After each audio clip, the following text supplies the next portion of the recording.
Hi friends, welcome to my channel పల్లె పిలుస్తుంది. ఇవాళ వీడియోలో మనం స్వీట్ ప్యాషన్ ఫ్రూట్ అని ఈ మధ్య ఒక ఫ్రూట్ నేను బయట కొనుక్కొని వచ్చానని చెప్పాను కదా, వాటి నుంచి నేనైతే సీడ్స్ కలెక్ట్ చేశాను. ఆ సీడ్స్ అయితే ఇలా ఉన్నాయి చూడండి. సీడ్స్ మనకు ప్యాషన్ ఫ్రూట్, స్వీట్ వెరైటీ అనమాట. ఎల్లో కలర్లో ఉంటుంది ఫ్రూట్. మన నార్మల్ ప్యాషన్ ఫ్రూట్కి దానికి కొద్దిగా కాడ అంటే ఫ్రూట్ యొక్క మొదలు భాగం కొంచెం డిఫరెంట్గా ఉంటుంది, అంటే తొడిమ డిఫరెంట్గా ఉంటుంది అన్నమాట. సో వాటి యొక్క సీడ్స్ అయితే వీటిని మనం ఇప్పుడు నాటుకుందాం. ప్రజెంట్ అయితే నేను ఫస్ట్ టైం వీటిని మొలకెత్తడానికి ప్రయత్నిస్తున్నాను. చాలా రకాల సీడ్స్ నేను ఫస్ట్ టైము నాకు ఈ మధ్య దొరికాయి కాబట్టి నేను ప్రయత్నిస్తున్నాను.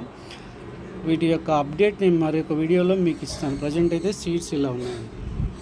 మన మామూలుగా ప్యాషన్ ఫ్రూట్ సీడ్స్కి వీటికి కొంచెం డిఫరెన్స్ ఉంది. సీడ్స్లో కూడా చూడడానికి ఇవి కొంచెం మన కాకరకాయ గింజలు ఉన్నట్టుగా అనిపిస్తున్నాయి అన్నమాట.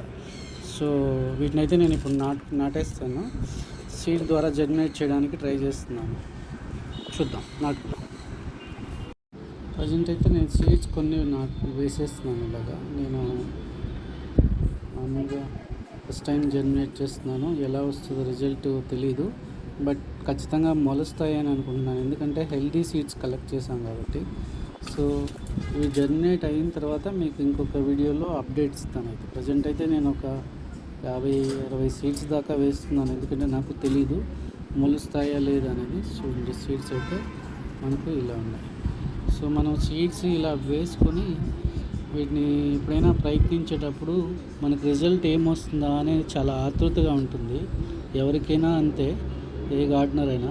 సో నేను ఫస్ట్ టైం సీడ్స్ జర్మినేట్ చేయడానికి ట్రై చేస్తున్నాను కాబట్టి ఏం అప్డేట్ ఎలా వస్తుందో తెలీదు. ఖచ్చితంగా మొలుస్తాయని నేను ఆశిస్తున్నాను నేను. బట్ మొలకపోయినా మనం బాధపడాల్సిన అంశం కాదు. ప్రయత్న లోపం లేకుండా మనం ప్రయత్నిస్తే విజయం దానంతటదే వస్తుంది అంటారు కదా. సో ప్రజెంట్ నేను సీడ్స్ అయితే ఇలా వేసేసుకున్నాను. దీన్ని సాయిల్తో కవర్ చేసేసుకోవాలి. సాయిల్ లేయర్ చెప్పాను కదా, ఇంతకుముందు వీడియోలో కూడా మీకు చెప్పాను. లేయర్ అనేది ఎక్కువగా లోపలికి గింజ పూడిపోయేలాగా మట్టి పోసేయకూడదు పైన.